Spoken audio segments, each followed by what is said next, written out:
untuk awal daripada ibadah pagi hari ini. Kiranya kita senantiasa diberikan damai sejahtera, perlindungan yang dari Allah. Tuhan, kembali kami mengucap syukur untuk peribadahan minggu hari ini. Tuhan, kiranya Engkau memberkati kami, Engkau melayakkan kami semuanya dimanapun kami berada. Tuhan, terlebih dulu Engkau mengampuni segala kekurangan kami. Tuhan, biarlah kami layak untuk datang ke hadirat-Mu. Tuhan, kami menyerahkan seluruh tim musik pembawa pujian ke dalam tangan kuasa-Mu. Kiranya Engkau mengurapi terlebih dahulu. Biarlah suasana surga itu turun atas mereka, ya Tuhan. Biarlah suasana surga itu nyata atas kami semuanya, Tuhan. Dan Engkau memberkati saudara-saudara kami yang hari ini jatuh sakit. Engkau berikan kesembuhan. Mereka yang sedih, Engkau berikan penghiburan, Tuhan. Mereka yang kekurangan, Tuhan, Engkau akan memberikan kelebihan, Tuhan. Terima kasih Bapa. Terlebih Engkau memberkati hamba-Mu yang nanti akan menaburkan benih firman-Mu, Tuhan. Bila firman-Mu tertanam di hati kami, anak-anak-Mu, dimanapun kami berada, biarlah kami semuanya dapat melakukan apa yang menjadi kehendak dan perintah-Mu, Tuhan. Sekali lagi Tuhan, kami menyerahkan peribadahan minggu hari ini, Tuhan, ke dalam tangan kuasa-Mu. Kiranya Tuhan Yesus memberkati. Haleluya. Amin. Puji nama Tuhan. Selamat pagi saudara terkasih dalam Tuhan. Shalom. Shalom. Pagi hari ini kembali kita beribadah melalui live streaming. Saya mau ajak saudara sekalian, dimanapun saudara sekalian berada, saya mau ajak saudara untuk meninggikan nama Tuhan dan memuji nama Tuhan. Kita mau angkat satu pujian, tinggikan dirimu.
Atas kebaikan Tuhan.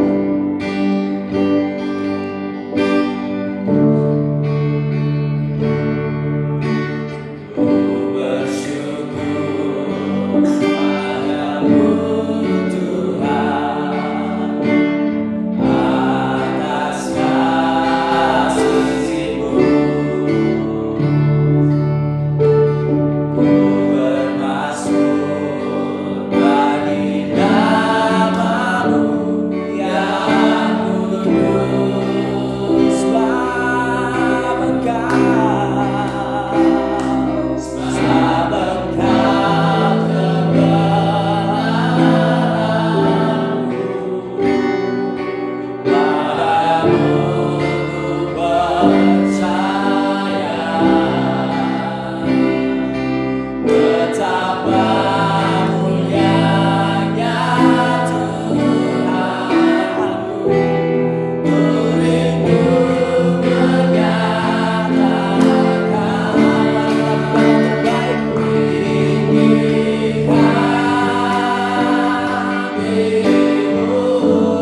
Terpujilah nama Tuhan, Bapa kami di surga.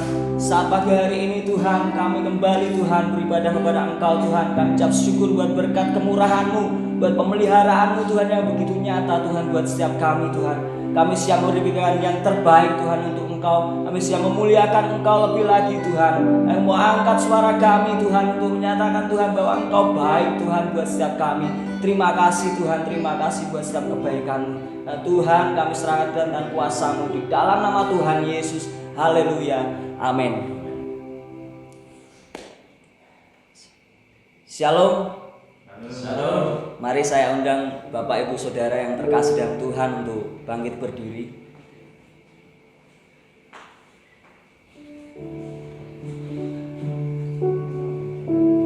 Saya mau ajak saudara dan saya kita memberikan terbaik untuk Tuhan karena kebaikan Tuhan yang begitu nyata bagi setiap kami.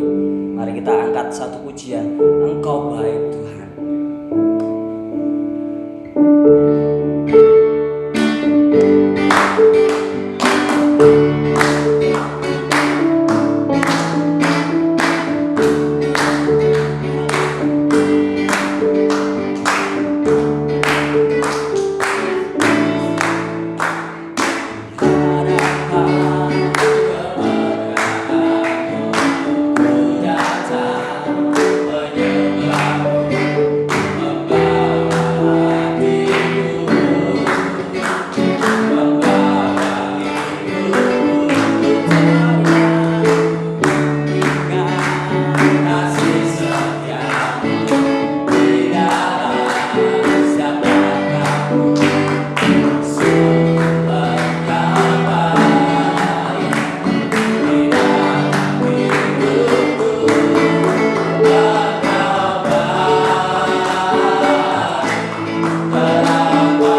siapkan hati kita sebelum kita mendengarkan firman Tuhan. Kita mau angkat satu pujian, jadikan aku indah. Haleluya.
Selamat pagi Bapak, Ibu, dan Saudara Jemaat GPI Gunung Sari yang saya hormati dan yang diberkati Tuhan.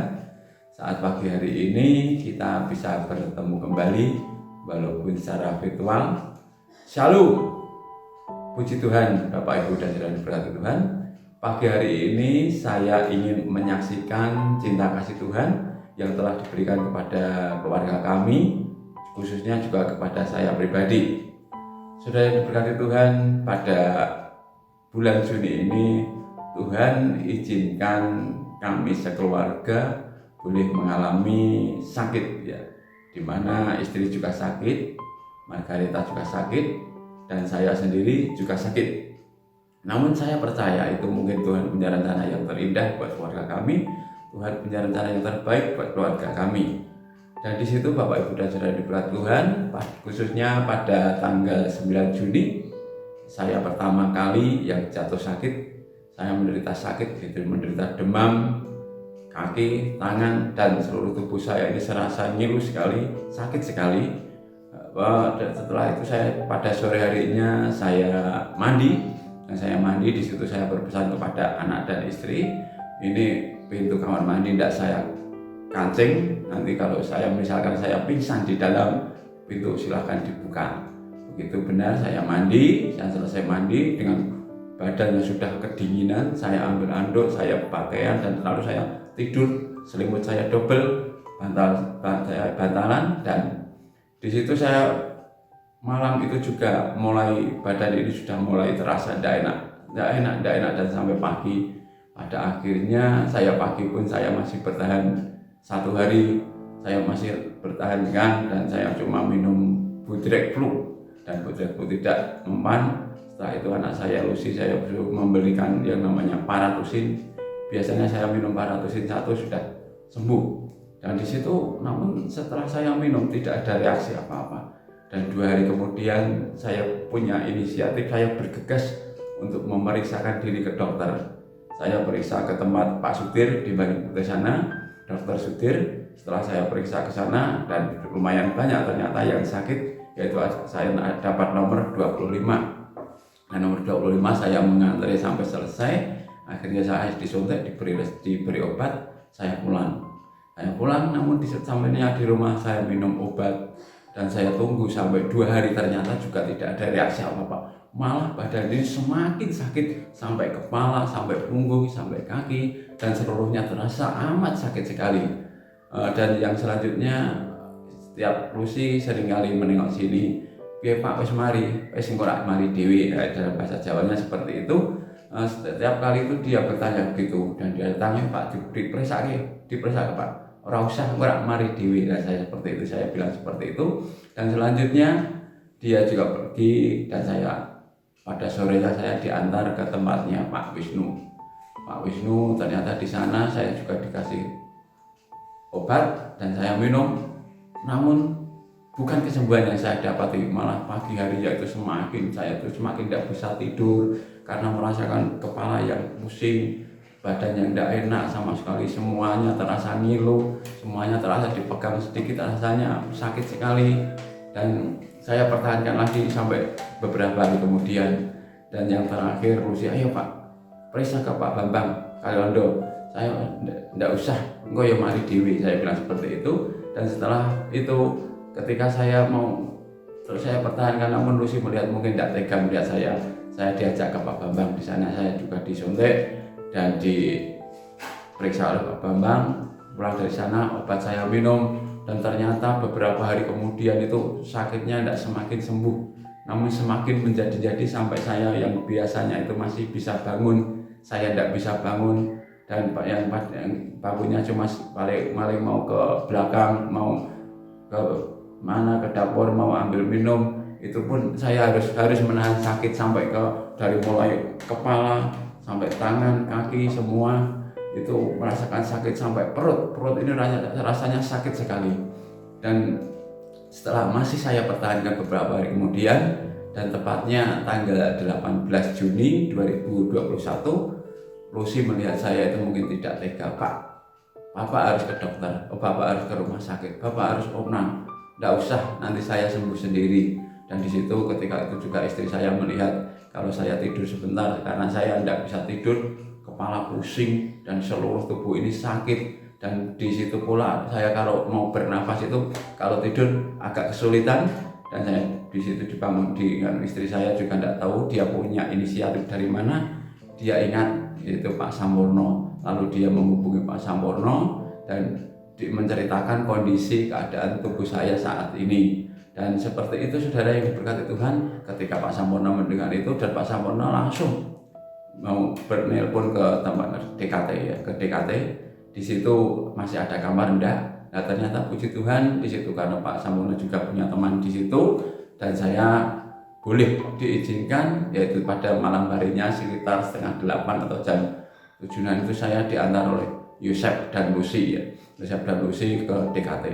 Di situ menunggu cukup lama ya, dari mulai sekitar jam 7:30 sampai saya jam 1 itu baru masuk kamar.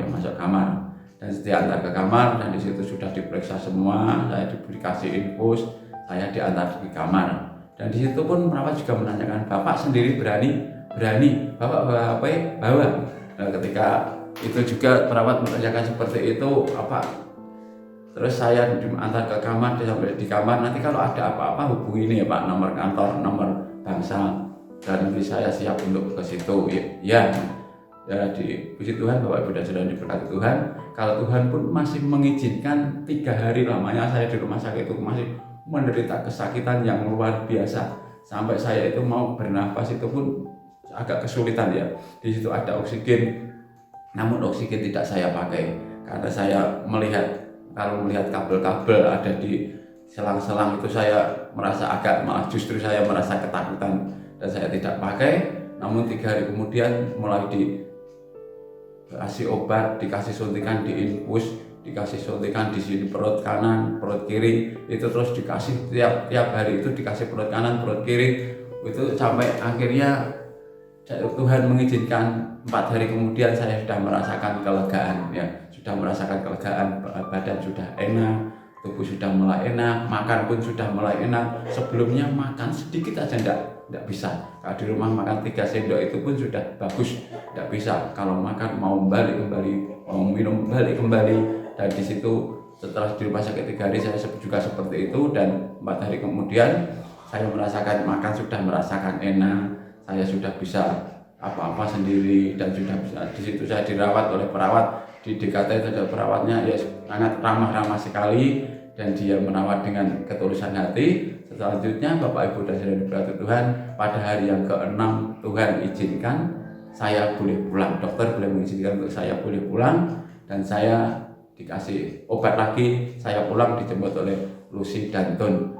Demikian juga bagi Bapak Ibu dan Saudara yang diberkati Tuhan, yang selama ini mungkin ada beberapa jemaat yang dipanggil Tuhan, itu Bapak, Ibu, istri, bahkan eyang. Saya mohon maaf yang sebesar-besarnya kalau saya tidak bisa menghadiri di dalam acara pemakaman, karena pulang dari rumah sakit saya harus isolasi mandiri selama 14 hari, dan di situ makanya saya tidak boleh kemana-mana, dan saya pun juga mentaati, saya tidak pergi kemana-mana. Untuk itu sekali lagi saya mohon maaf yang sebesar-besarnya kepada keluarga yang ditinggalkan oleh keluarganya.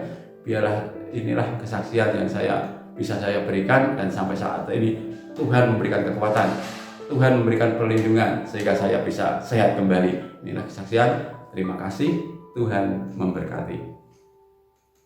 Shalom, selamat pagi jemaat yang diberkati oleh Tuhan. Kita bersyukur hari ini kembali kita berhimpun dalam rangka kita beribadah kepada Tuhan hari Minggu tanggal 11 Juli tahun 2021.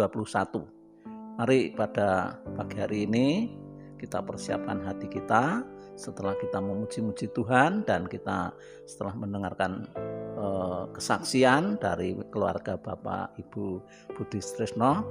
Baik, marilah sebelum kita menelaah firman Tuhan, kita mau berdoa sekali lagi. Mari kita tundukkan kepala. Bapa di surga, kami bersyukur kalau saat ini kami kembali berhimpun, kami beribadah kepada Engkau.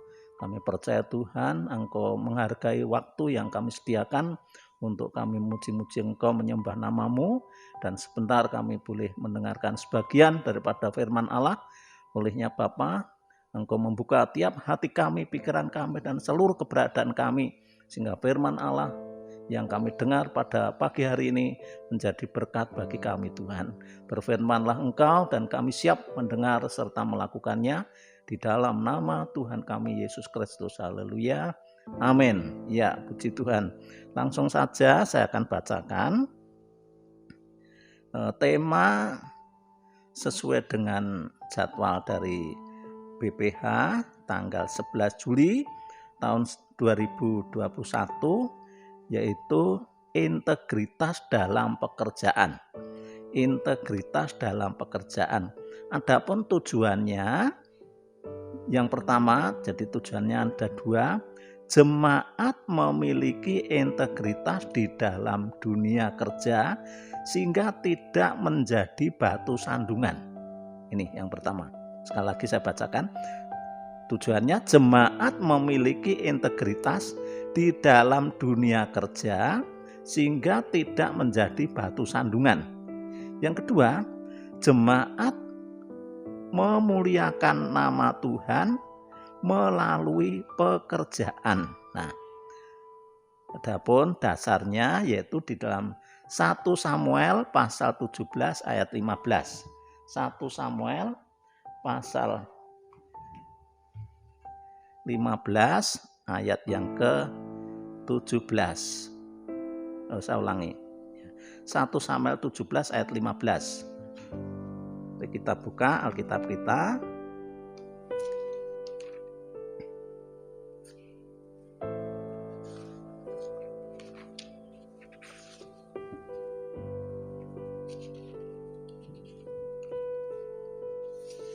Saya bacakan 1 Samuel 17 ayat 15.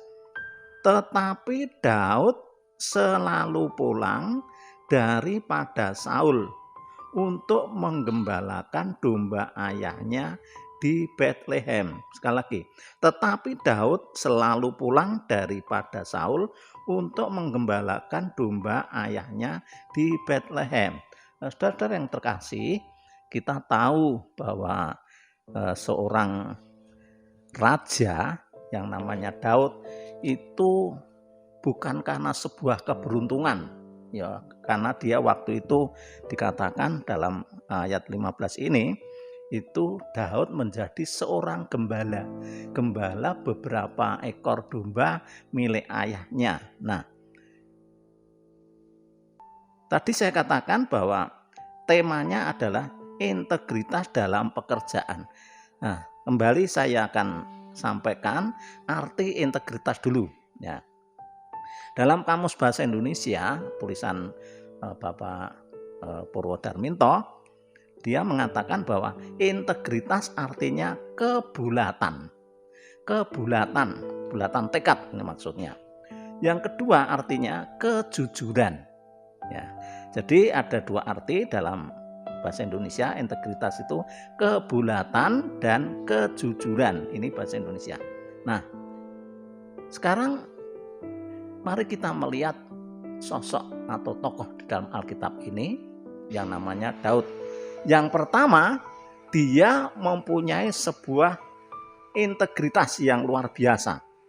Saya catat di sini, setia pada tugas walaupun tugasnya remeh.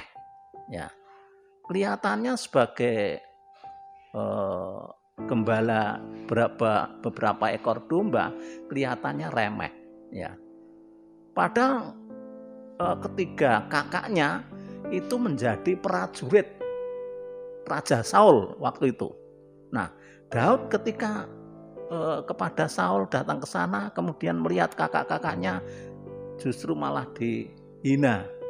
Ya, terus kemudian Daud pulang kembali kepada tugas pekerjaannya itu sebagai seorang gembala, walaupun ia sekali lagi menggembalakan beberapa ekor domba milik ayahnya. Nah, mari kita belajar yang pertama ini, kita mau setia dalam pekerjaan kita. Walaupun pekerjaan kita ini kelihatannya itu remeh, dengan modal yang sedikit, atau mungkin dengan keterampilan atau pengetahuan kita yang pas-pasan. Tetapi mari kita melihat di dalam Markus pasal 16 ayat 10, Tuhan Yesus katakan bahwa barang siapa yang setia dengan perkara yang kecil, dia akan setia dengan perkara-perkara yang besar. Nah, ini maksudnya apa? Mari kita belajar bertanggung jawab dengan pekerjaan kita, tugas kita, apapun yang Tuhan berikan kepada kita, untuk kita kerjakan dengan setia. Ya. Saya percaya seorang majikan ketika melihat anak buahnya bekerja dengan baik, dengan setia, dia pasti memiliki sebuah catatan tersendiri. Ya, dalam bahasa Jawa itu dikatakan mandorisme. Jangan sampai kita menjadi orang-orang mandorisme.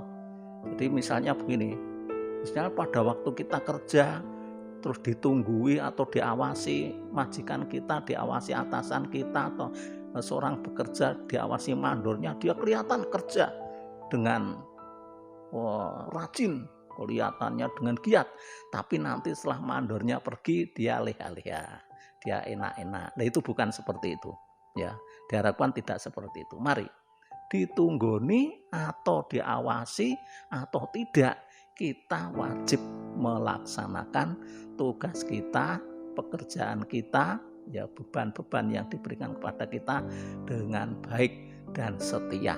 Walaupun mungkin seorang yang bekerja seharian hasilnya kok tidak sesuai dengan keperluan, hasil 1 minggu kok tidak cukup untuk makan 1 minggu misalnya, seperti itu. Tapi bukan itu persoalannya. Persoalannya yaitu kembali kepada kita setia dalam pekerjaan walaupun kelihatannya remeh. Nah, kemudian yang kedua di dalam 1 Samuel pasal 24, 1 Samuel pasal 24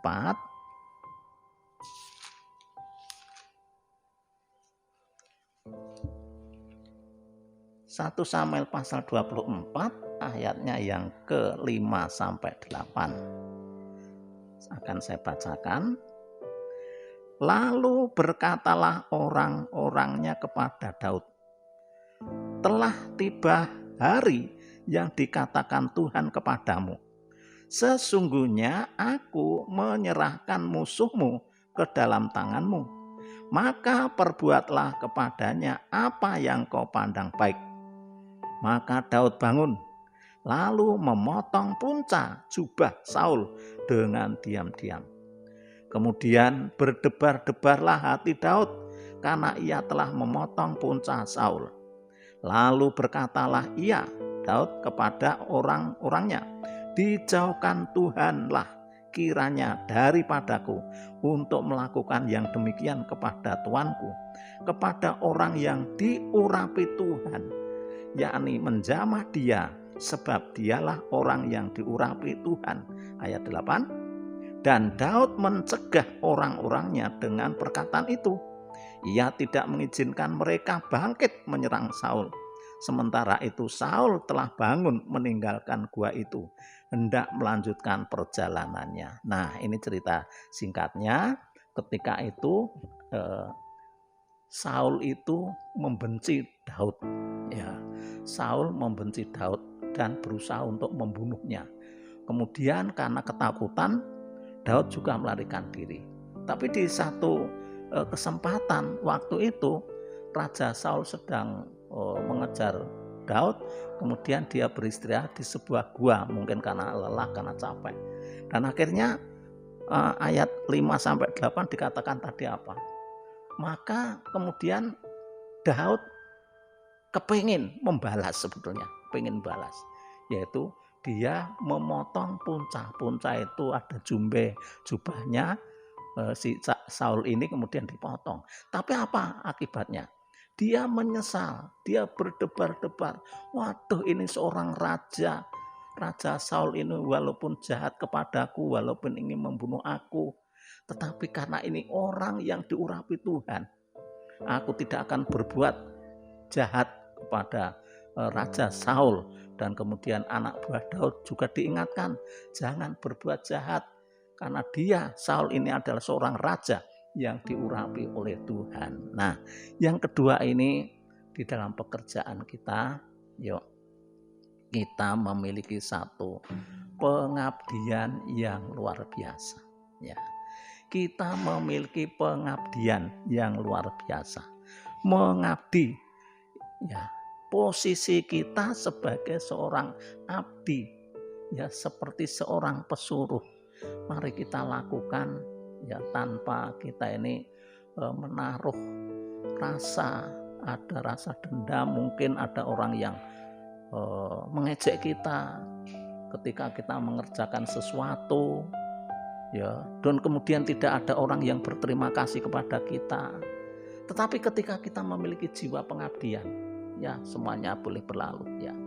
Seperti Daud ini, walaupun dia waktu itu dibenci oleh Saul, mau dibunuh, tetapi dia tetap memiliki satu jiwa pengabdian. Dia tetap hormat kepada atasannya yang bernama Saul.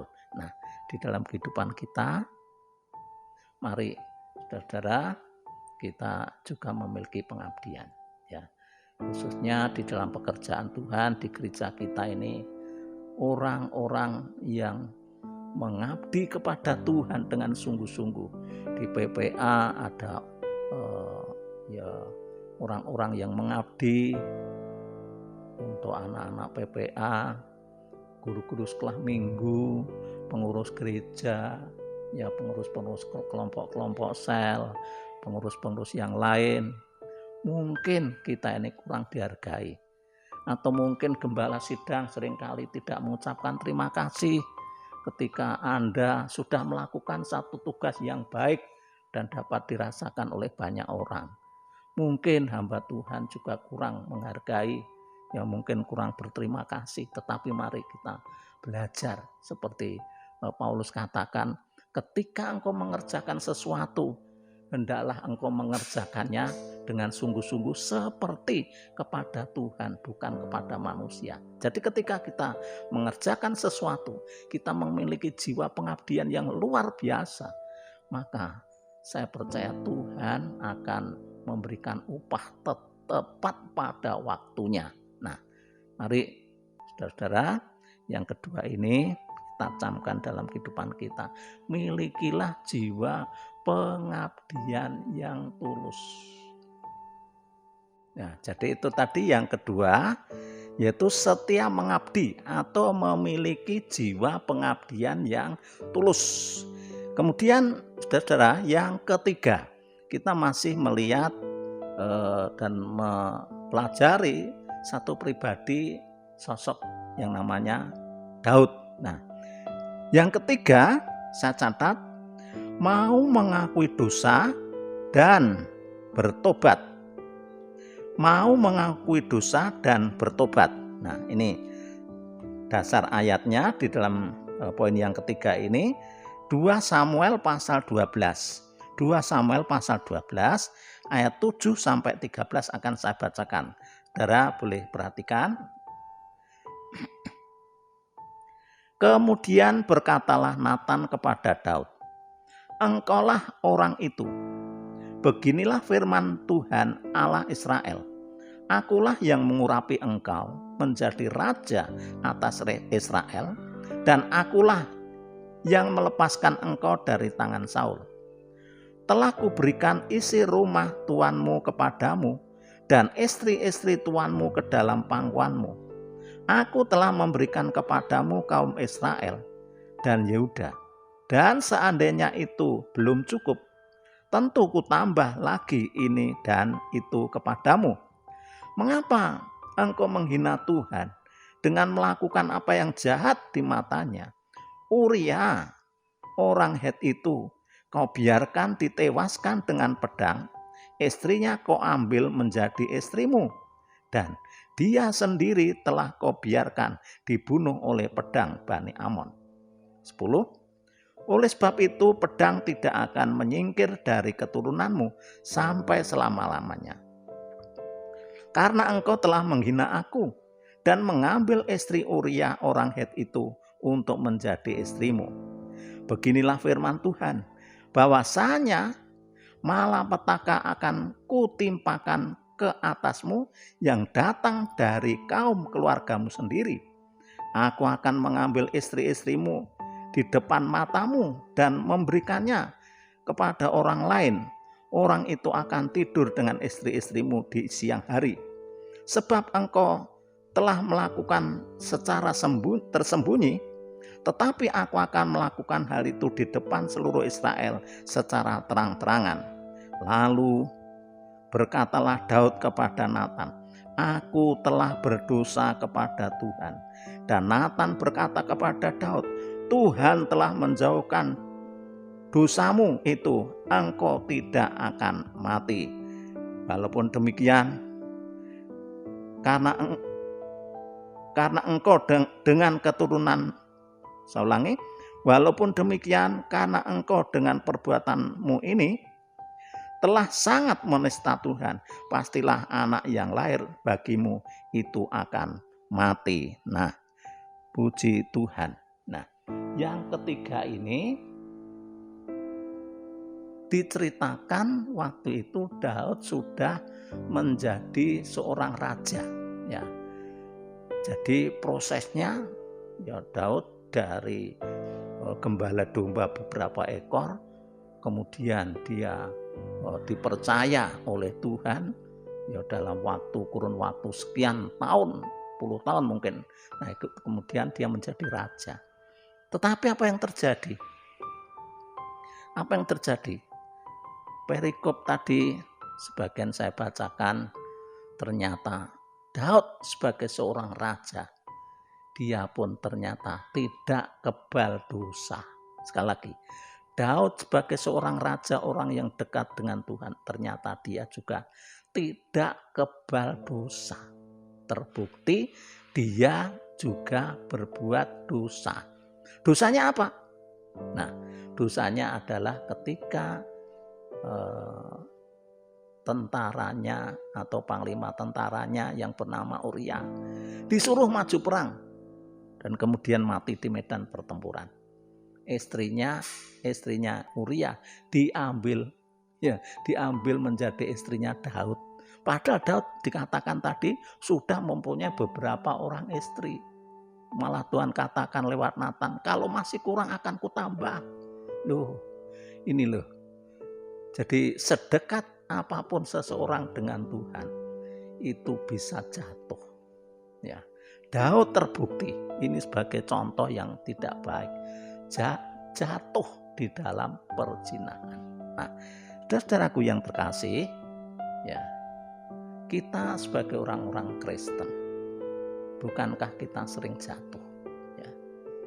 Di dalam pengenalan kita, percaya kita kepada Tuhan, kesetiaan kita, tetapi tidak tertutup kemungkinan karena situasi seringkali membuat kita ini jatuh, ya, jatuh. Tetapi di dalam Amsal Sulaiman 14 ayat yang ke-24, ya, ini ada metode supaya kita tidak terus-terusan jatuh. Amsal Sulaiman 14, saya bacakan dulu.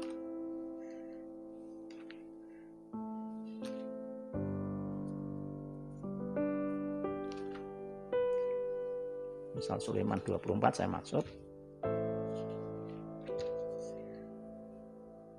Ayatnya yang 16 di sini dikatakan, sebab 7 kali orang benar jatuh, namun ia bangun kembali.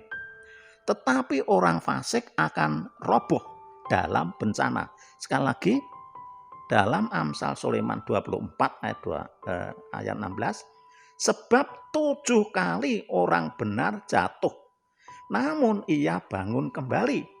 Tetapi orang fasik akan roboh dalam bencana. Nah, ini saudara-saudara. Ya, Daud orangnya yang setia kepada Tuhan. Daud orang yang takut akan Tuhan. Bahkan dikatakan Daud itu seperti biji matanya Tuhan, dijaga, dilindungi.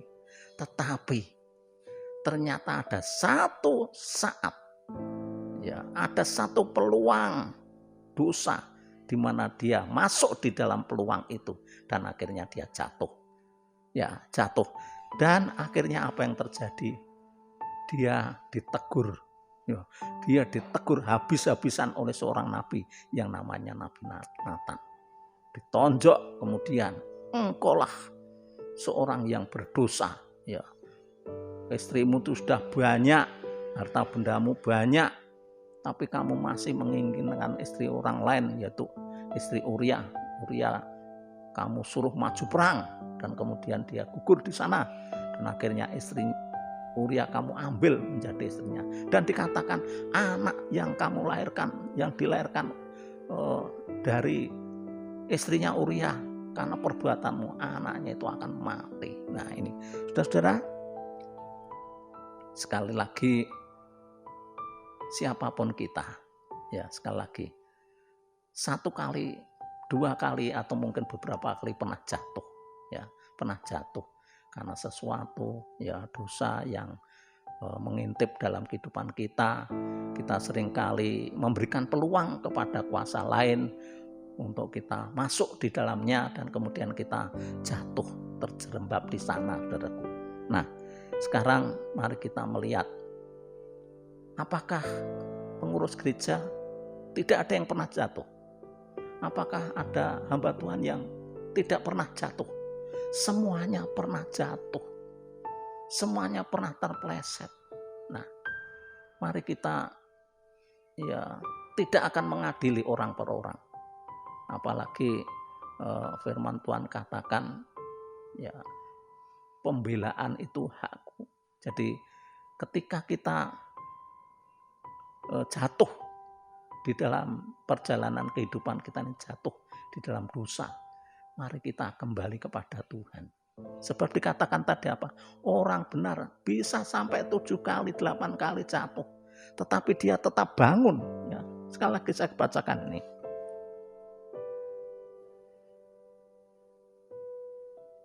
Ayat 16 tadi. Sebab 7 kali orang benar jatuh, namun ia bangun kembali. Ya, pertanyaannya berapa kali kita ini jatuh? Saudara, coba tanyakan kepada diri kita sendiri. Saya sebagai gembala sidang, saya juga akan bertanya kepada diri saya sendiri. Wiono, kamu berapa kali jatuh? Ya, mungkin 6 kali, 7 kali, atau mungkin 10 kali.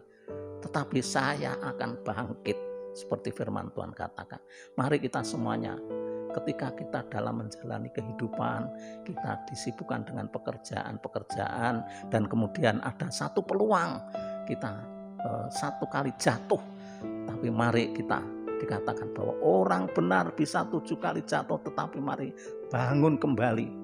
Bukan seperti orang-orang fasik, bukan seperti orang-orang fasik, sebab dikatakan, tetapi orang fasik akan roboh dalam bencana.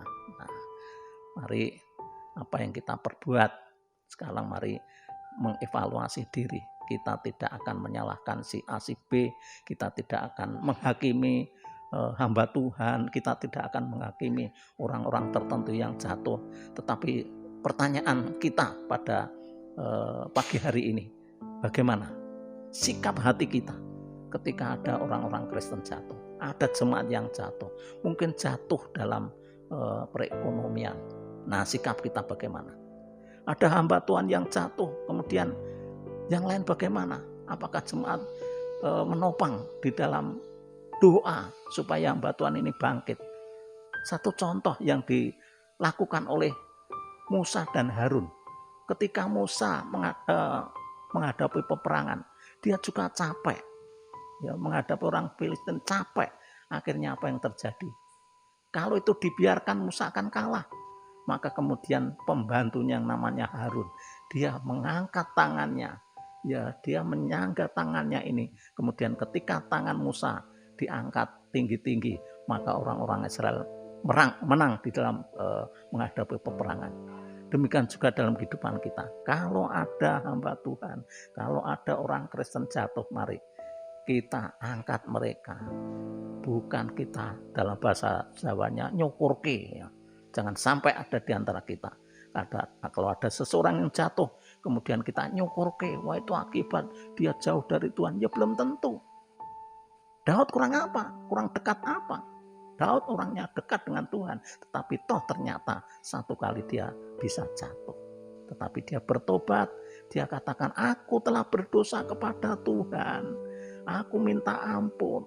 Ya, kemudian Nathan mengatakan, engkau dosamu telah diampuni dan engkau tidak akan mati. Akhirnya yang terjadi, Daud kemudian bangkit ya dari keterpurukannya, bangkit dari dosanya, dan kemudian dia bertobat, percaya kembali kepada Tuhan. Nah, mari kita ambil pelajaran yang ketiga ini.